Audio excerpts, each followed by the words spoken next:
और कैसे आज मैं आप लोगों को नेगेटिव्स और बताता हूँ थोड़े एआई के। कुछ कंपनी स्पेसिफिक हैं और कुछ इन जनरल है जो मैं आप लोगों को बताऊंगा। ये काफ़ी लोग अभी ज्वाइन करने के स्टेज में होंगे, लिस्ट आएगी तो उससे पहले मैं सोचा काफ़ी कुछ तो ऐसे बता चुका हूँ, लेकिन और मैं जो 2-3 साल का एक्सपीरियंस है थोड़ा और ऐड ऑन करके दे देता हूँ। उससे आप डिसाइड कर लीजिएगा ज्वाइन करना है नहीं करना है। आते हैं स्क्रीन पे। तो जो सबसे पहली चीज़ है कि अपन पहले क्या डिस्कस किए थे, ये नेगेटिव्स ऑफ एआई पार्ट 2 है। ठीक है, फिल्म की होती है ना जैसे पार्ट 2, वैसे ही। तो पहले वाले में क्या डिस्कस किए थे, ट्रांसफ़र्स हैं बहुत ज़्यादा, प्राइवेटाइजेशन की तलवार, कैरियर स्टैग्नेशन है, और स्लो ग्रोथ है, पेंशन नहीं है, रॉयल ट्रीटमेंट नहीं मिलेगी। ये भी स्टेशन स्पेसिफिक है, कुछ स्टेशन में आपको मिल सकती है पर हर स्टेशन में मत उम्मीद करिए। एक्सपीरियंस ऑफ एआई मतलब एआई का एक्सपीरियंस आपको ज़्यादा कहीं काम नहीं आएगा, ऐसा बोला था मैं। तो ये सारी चीज़ें आपको पहले वीडियो में मिल जाएगी, नेगेटिव्स ऑफ एआई, जिसमें मैं ऐसे करके किया हुआ हूँ। तो उस पर देख लेना आप, और उसके बाद फिर ये वाला देखना। ठीक है, थोड़ा फ्रेश हो जाएंगे आप। अब एड ऑन्स है, कुछ मैंने लिख के रखे हैं। कंपनी स्पेसिफिक मतलब अथॉरिटी रिलेटेड मैंने लिखे हैं। तो सबसे पहला जो है एयरपोर्ट सिस्टम्स जो है वो सीएनएस से निकल के अब इलेक्ट्रिकल में आ गया। सीएनएस में था ये पहले। एयरपोर्ट सिस्टम्स बोले तो सीसीटीवी वाला पार्ट जो एयरपोर्ट पे लगे रहता है, या फिर एक्सरे मशीन वाला पार्ट देखे होगे। कभी कभार सीआईएसएफ बैठे रहती हैं, लेकिन कई स्टेशंस में ऐसे होते हैं कि हमें ही देखना पड़ता है वो। फिर पब्लिक अनाउंसमेंट वाली चीज़ें हैं, छोटे स्टेशंस में पब्लिक अनाउंसमेंट्स भी करने रहते हैं, लगे नहीं होते वहाँ पे। अभी क्या बड़े बड़े स्टेशंस में ऐसा है ना कि आपको चकाचौंध बहुत दिखेगी। वहाँ पर लॉन्ज है, यहाँ पे शॉपिंग के लिए बहुत सारी जगह है, वहाँ पर खाने का फूड कोर्ट वगैरह है, बहुत बड़ा रहता है, बड़े बड़े बहुत सारे गेट्स रहते हैं, तो उतना नहीं पता लगता है। लेकिन जब छोटे स्टेशन में जाते हैं ना तो वहाँ पे मतलब दिखता है। मैं कुछ छोटे स्टेशंस में गया हूँ, लिटरली आप सब काम वहीं देख लेंगे, घुसेंगे और ख़त्म हो जाएगा एयरपोर्ट, ऐसा होता है। तो कुछ एयरपोर्ट्स में आप फील करेंगे जो छोटे स्टेशंस में सर्व किए हैं या फिर गए गए हैं तो वो देखे होंगे।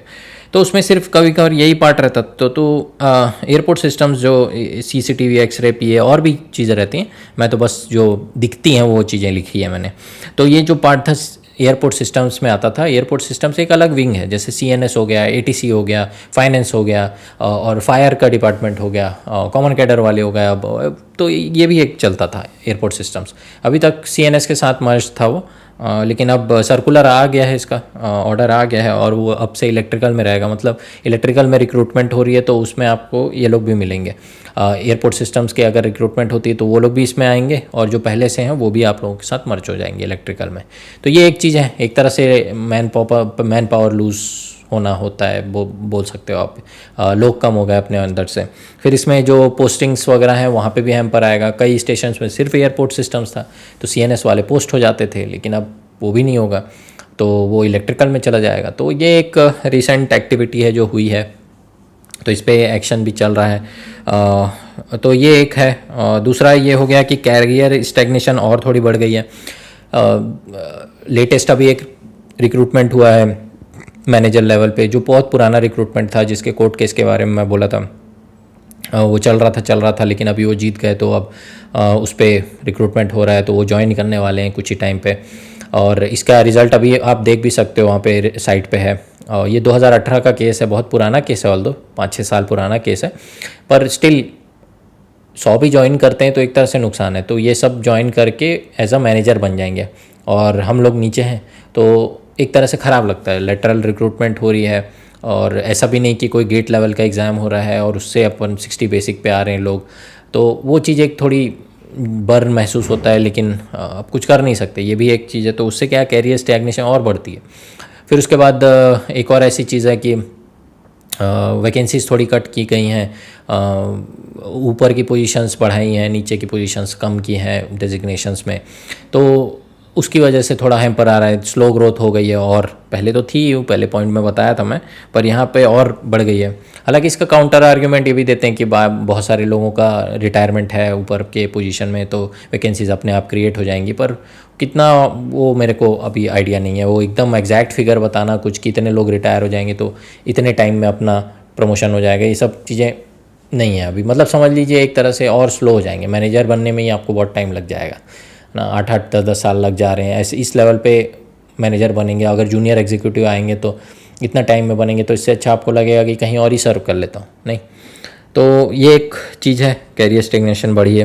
ट्रांसफ़र थोड़े से कम हो गए। एक और पॉलिसी आएगी आई थिंक, जो मैंने एटीसी का वीडियो बनाया था ना, नई ट्रांसफ़र पॉलिसी का, वैसे ही सॉर्ट ऑफ बनेगा, अगर बनेगा तो। इस पर मतलब कोई ऑर्डर नहीं है मेरे पास अभी, इसलिए ज़्यादा मैं कुछ वीडियो बनाया नहीं हूँ। पर ट्रांसफ़र्स चेंज हो रहे हैं, पॉलिसी चेंज हो रही है, तो कम ट्रांसफ़र्स होने का चांस है। तो बहुत सारे स्टेशन अब जनरल बनते जा रहे हैं, तो एक बार पोस्टिंग हुई तो बहुत लंबे टाइम के लिए वहीं रहेंगे। ये एक तरह से आपको बढ़िया लग सकता है, लेकिन दूसरे के लिए बुरा भी हो सकता है, जिसको जहाँ पसंद नहीं आ रहा है वो स्टेशन मिल गया अगर उसको, तो वो तो फंस गया ना, वैसी वाली बात हो जाएगी। तो ये भी है, चल रहा है इस पे भी काम। ये मैं सीएनएस की बात कर रहा हूँ, ट्रांसफ़र वाला ना। ईटीसी वाला जैसे पॉलिसी बताया था वैसा होने का चांस है। ऊपर वाला भी मैंने सीएनएस का बताया, सब सीएनएस का ही बता रहा हूँ। ईटीसी में तो है ही, उसमें भी है कैरियर स्टैग्नेशन। कितने सारे रिक्रूटमेंट अभी हुए हैं, देखे होंगे आप लोग एटीसी में भी पिछले साल में, पिछले 1-2 साल में। तो जेईएम पे ही बहुत ज़्यादा स्टैग्नेशन आ जाएगी।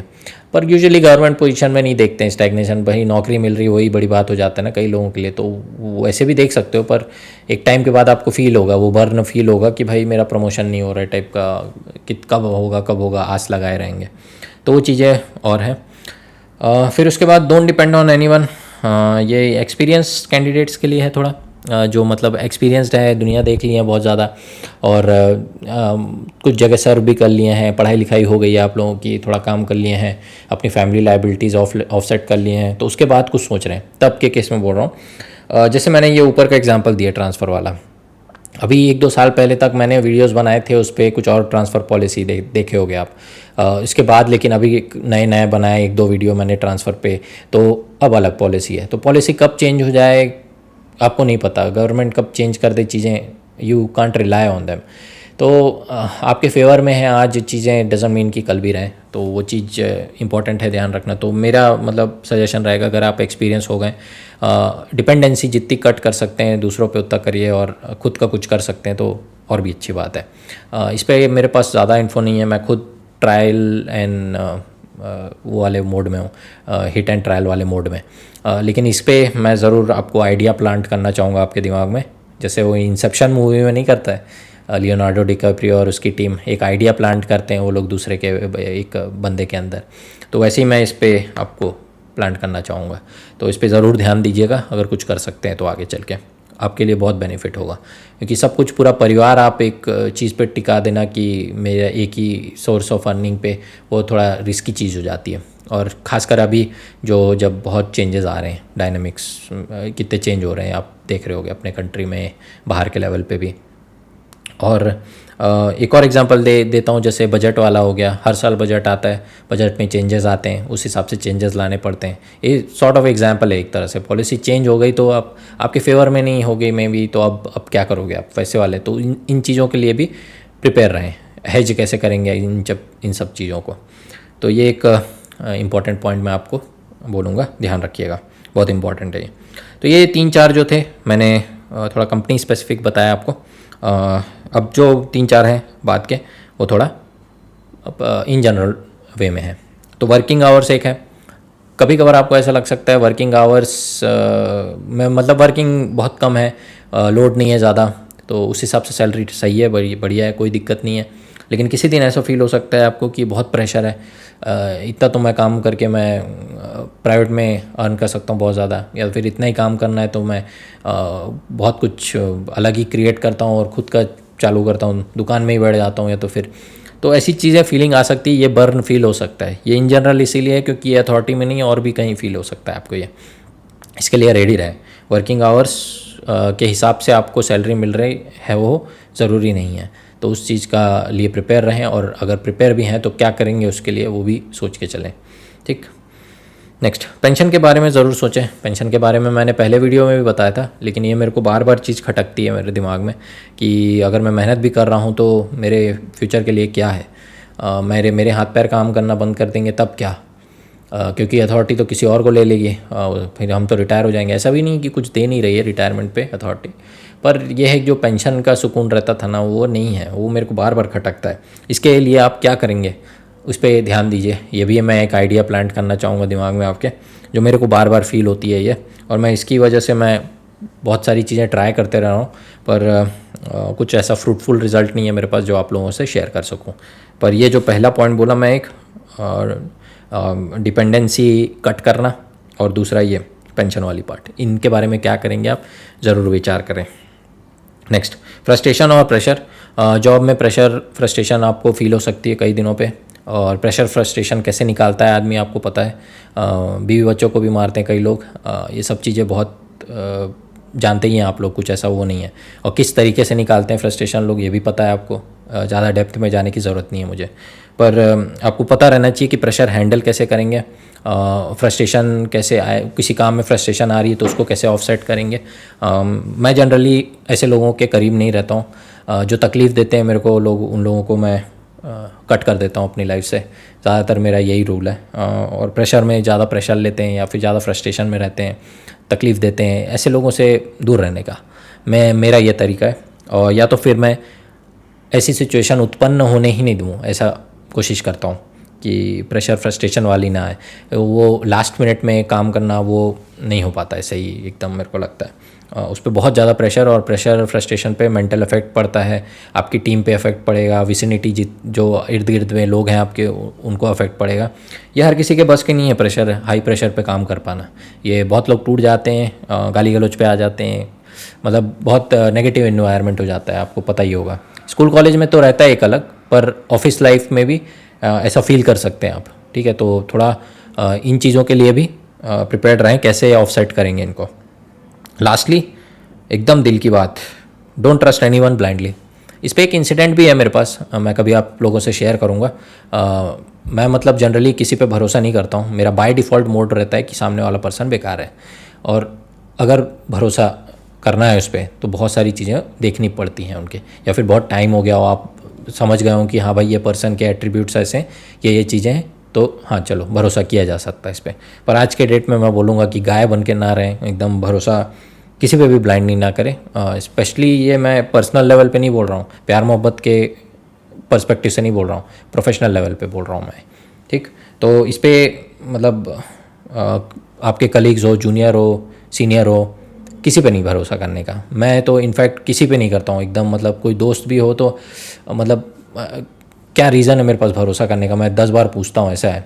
क्योंकि एक इंसिडेंट हो गया था मेरे साथ, उसने मुझे फंसा दिया था एकदम गलत जगह कहीं, तो उससे मेरे को निकलने में ही 7-8 महीने समझ में आया निकलने में। वो मैं इंसिडेंट कभी शेयर करूँगा, वो बच्चे लोगों के लिए बहुत इंपॉर्टेंट है। 22-23 साल के लड़के, मैं उस टाइम उतने ही एज का था और मैं फंस गया था। मेरे को दुनियादारी का कुछ अता पता नहीं रहता है, उस समय नहीं था तो, लेकिन मेरा दिमाग चमक गया एक टाइम के बाद। 5-7 महीने वेस्ट हुए लेकिन वापस निकाल लिया था मैंने, तो बच गया था। वो मैं ज़रूर शेयर करूँगा, आपको समझ में आएगा क्यों मैं ऐसा बोल रहा हूँ, भरोसा क्यों नहीं करता मैं। और इन जनरल भी आपको मेरे पे भी नहीं करना है तो मत करिए, मतलब आपको कुछ पैरामीटर्स लगते होंगे अपने खुद के कि हाँ इस वजह से इसके ऊपर भरोसा किया जा सकता है, तब करिए, नहीं तो ऐसे नहीं करने का, ठीक है। ये बहुत इंपॉर्टेंट है, पर्सनली भी आप इसको यूज़ कर सकते हैं इस पॉइंट को। तो ये जो 3-4 पॉइंट बोले मैंने, ये थोड़ा इन जनरल वे में मैं बोल रहा हूँ, तो ध्यान रखिएगा। अब ऐसी कई सारी चीज़ें मैं आपको बता भी नहीं सकता, कुछ ऐसे इंसिडेंट्स हैं तो मैं कैमरा पे शेयर भी नहीं कर सकता हूँ, लेकिन वो मेरी ज़िंदगी भर की लर्निंग हो गई है एकदम उनमें। तो बाहर जब निकलते हैं ना, आप घर के बाहर निकलते हैं, तब दुनियादारी दिखेंगे आपको, कैसे कैसे लोग हैं, क्या क्या होता है, कैसे कैसे अच्छी चीज़ें भी हैं, पर मेजरली मुझे लगता है चांसेस बुरी चीज़ों के होते हैं। बाहर निकलोगे आप, डिफरेंट दुनिया देखोगे, डिफरेंट लोगों से मिलोगे ना, तो आपको रियलिटी हिट करती है। नहीं तो आप घर में हैं माता पिता के छत्र छाया में, तब तक आपको ज़्यादा नहीं समझ में आएगा, लेकिन जब बाहर निकलेंगे ना थोड़ा, तो डिफरेंट चीज़ें देखने को समझ में आता है।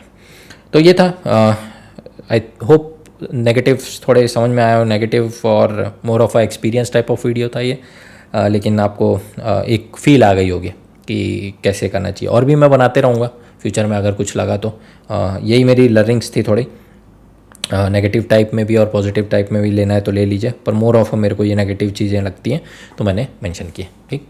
तो नेक्स्ट वीडियो में फिर कुछ और डिस्कस करेंगे, तब तक के लिए